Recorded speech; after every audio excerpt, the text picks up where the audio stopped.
Hello everyone, आज हम लोग पढ़ने वाले हैं क्लास 11th की हिंदी की बुक से मियां नसीरुद्दीन के क्वेश्चन आंसर। तो चलिए क्वेश्चन आंसर को शुरू करते हैं। और सबसे पहला क्वेश्चन है, मियां नसीरुद्दीन को नान बाइयों का मसीहा क्यों कहा गया है?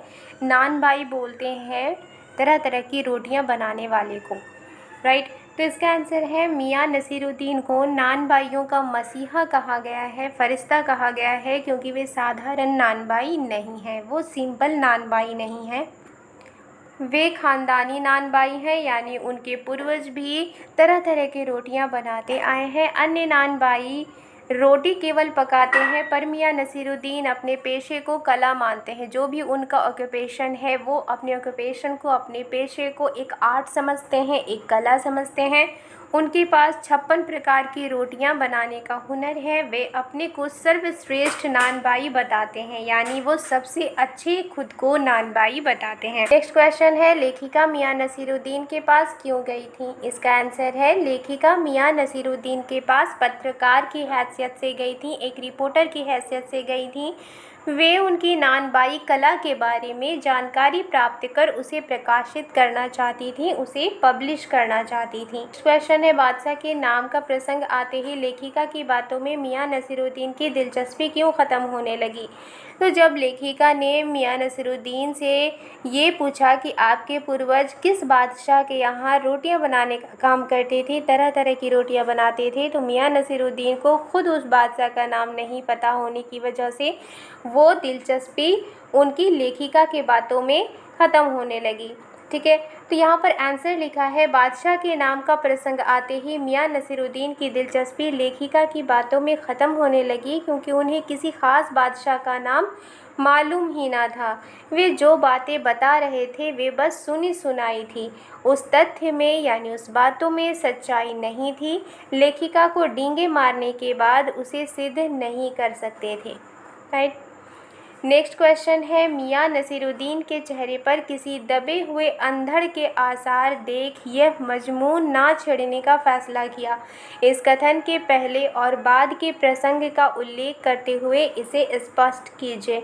इसका आंसर है, बादशाह के नाम का प्रसंग आते ही, यानी कि जैसे ही लेखिका ने उनसे बादशाह का नाम पूछा तो मियां नसीरुद्दीन की दिलचस्पी लेखिका की बातों में ख़त्म होने लगी। उसके बाद वे किसी को भट्टी सुलगाने के लिए पुकारने लगे। तभी लेखिका के पूछने पर उन्होंने बताया वे उनके कारीगर हैं। कौन? जिसे मियां नसीरुद्दीन ने भट्टी सुलगाने के लिए कहा था, उसी के बारे में मियां नसीरुद्दीन कहते हैं कि वो उनके कारीगर हैं। तभी लेखिका के मन में आया कि पूछ लें, आपके बेटे बेटियां हैं, पर उनके चेहरे पर बेरुखी देखी तो उन्होंने उस विषय में कुछ ना पूछना ही ठीक समझा। नेक्स्ट क्वेश्चन है, पाठ में मियां नसीरुद्दीन का शब्द चित्र लेखिका ने कैसे खींचा है? इसका आंसर है, मियां नसीरुद्दीन 70 वर्ष के आयु के हैं, 70 साल के हैं। मियां नसीरुद्दीन का शब्द चित्र लेखिका ने कुछ इस प्रकार खींचा है। लेखिका ने जब दुकान के अंदर झाँका तो पाया मियां चारपाई पर बैठे बीड़ी का मज़ा ले रहे हैं, यानी वो बीड़ी पी रहे थे। मौसमों की मार से पका चेहरा यहाँ पर, यानी उनकी एज हो चुकी थी और एज होने की वजह से उनकी दाढ़ी, उनके बाल पक गए थे। आँखों में काइयाँ, भोलापन और पेशानी पर मंजे हुए कारीगर के तेवर थे। नेक्स्ट क्वेश्चन है, मियां नसीरुद्दीन की कौन सी बातें आपको अच्छी लगी? इसका आंसर है, मियां नसीरुद्दीन की निम्नलिखित बातें हमें अच्छी लगी। पहली बात है, उनका आत्मविश्वास से भरा व्यक्तित्व, उनकी जो पर्सनालिटी थी आत्मविश्वास से भरा हुआ था, सेल्फ कॉन्फिडेंस से भरा हुआ था। नेक्स्ट है, काम के प्रति रुचि एवं लगाव, उनके काम करने की जो रुचि थी, जो इंटरेस्ट था वो ज़्यादा था और अपने काम के लिए वो लगाव वो रखते थे। नेक्स्ट है, सटीक उत्तर देने की कला, यानी कि सही जवाब और एग्जैक्ट जवाब देने की कला उनके पास थी। नेक्स्ट है, तरह तरह की रोटियां बनाने में महारत हासिल थी। चौथा है, शागिर्द को उचित वेतन देना, यानी कि ये 5वां पॉइंट है, शागिर्द को उचित वेतन देना, यानी कि उनके जो स्टाफ थे, जो कारीगर थे, वो उनको उचित वेतन दिया करते थे, सही सैलरी दिया करते थे। नेक्स्ट क्वेश्चन है, तालीम ही बड़ी चीज़ होती है। यहाँ लेखक ने तालीम शब्द का दो बार प्रयोग क्यों किया है? क्या आप दूसरी बार आए तालीम शब्द की जगह कोई अन्य शब्द रख सकते हैं? लिखिए। इसका आंसर है लेखिका ने तालीम शब्द का प्रयोग दो बार किया है, क्रमशः उनका अर्थ काम की ट्रेनिंग और शिक्षा है। यानी कि यहाँ पर तालीम दो बार यूज़ हुआ है, तो पहले का मतलब है काम की ट्रेनिंग और दूसरे का मतलब है शिक्षा। हम दूसरी बार आए तालीम शब्द की जगह शब्द रख सकते हैं तालीम की शिक्षा। नेक्स्ट है मियां नसीरुद्दीन तीसरी पीढ़ी के हैं जिसने अपने ख़ानदानी व्यवसाय को यानी बिजनेस को अपनाया। वर्तमान समय में यानी प्रेजेंट समय में प्रायः लोग अपने पारंपरिक व्यवसाय को यानी जो शुरू से चलती हुई आती है बिजनेस उसको नहीं अपना रहे हैं। ऐसा क्यों?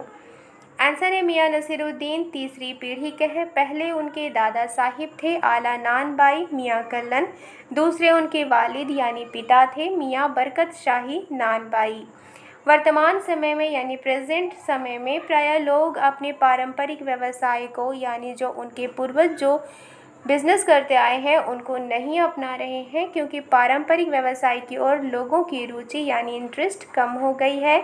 लोग अब पढ़ लिख कर तकनीकी और शैक्षिक व्यवसाय की ओर जाना पसंद करते हैं, यानी लोग पढ़ लिख कर टेक्नोलॉजी की ओर और जो एजुकेशन होती है इससे रिलेटेड बिजनेस की ओर जाना पसंद करते हैं।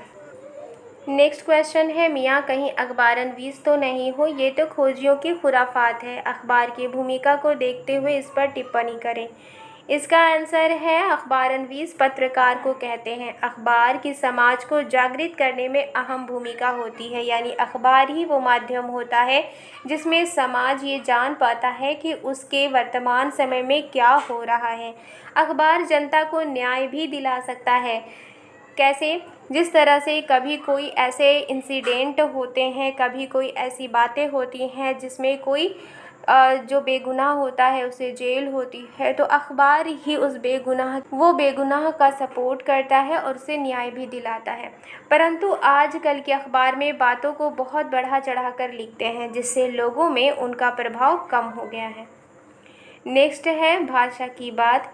3-4 वाक्यों में यानी 3-4 सेंटेंसेस में अनुकूल प्रसंग तैयार कर यानी एक पैराग्राफ तैयार करना है और दिए गए वाक्यों का इस्तेमाल करना है, यूज़ करना है। तो सबसे पहला है पंच हजारी अंदाज से सिर हिलाया, तो इसका होगा हमारे पड़ोसी आस पड़ोस के लोगों को मुफ्त में योग सिखाते हैं। एक दिन मैंने उनकी तारीफ़ की तो उन्होंने पंच हजारी अंदाज में सिर हिलाया। नेक्स्ट है आंखों के कंचे हम पर फेर दिए।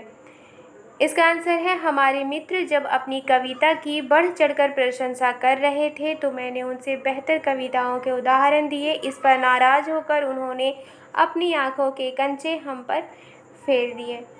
नेक्स्ट है आ बैठे उन्हीं के ठिए पर। इसका आंसर है कर्तव्यनिष्ठ पिताजी के स्वर्ग सिधारने के बाद उनका नकारा बेटा आ बैठा उन्हीं के ठिए पर, यानी उन्हीं की दहलीज पर। तो इसके जो मीनिंग है, हार्ड मीनिंग है, वो आपको इस चैप्टर के एक्सप्लेनेशन में मिल जाएंगे। अगर आपने भी वीडियो नहीं देखी है तो आप देख सकते हैं। नेक्स्ट क्वेश्चन है बिटर बिटर देखना। यहाँ देखने के एक खास तरीके को प्रकट किया गया है। देखने संबंधी इस प्रकार के 4 क्रिया विशेषणों का प्रयोग कर वाक्य बनाइए। तो पहला है घूर घूर कर देखना। इसका सेंटेंस है बस में एक बदमाश युवक युवती को घूर घूर कर देख रहा था। यहाँ पर दूसरे कुछ सेंटेंसेस भी आप लिख सकते हैं। टीचर्स अपने स्टूडेंट्स को घूर घूर कर देख रहे थे एग्जामिनेशन हॉल में। इस तरह से कुछ और भी सेंटेंसेस आप बना सकते हैं। नेक्स्ट है टकटकी लगा कर देखना। इसका सेंटेंस है चांदनी रात में आसमान में खिले चांद तारों को टकटकी लगा कर देखा जाता है। नेक्स्ट है चोरी चोरी देखना। घर में सभी की उपस्थिति की वजह से सोहन अपनी मंगेतर को चोरी चोरी देख रहा था। तो इस तरह के बहुत सारे सेंटेंसेस आप बना सकते हैं। हालांकि ये मत लिख दीजिएगा, ये सिर्फ एक एग्जाम्पल्स है, आप अपनी तरफ से ऐड कर लीजिएगा। नेक्स्ट है सहमी सहमी नज़रों से देखना। भीड़ में खोया हुआ बच्चा जब अपने परिवार को मिलता है तब वो सहमी सहमी नज़रों से सबको देखता है। नेक्स्ट क्वेश्चन है नीचे दिए वाक्यों में अर्थ पर बल देने के लिए शब्द क्रम परिवर्तित कर दिया गया है, यानी जो सेंटेंस है उसको उसके वर्ड्स को उसके क्रम को अलग कर दिया गया है। सामान्यतः इन वाक्यों को किस क्रम में लिखा जाता है, लिखें।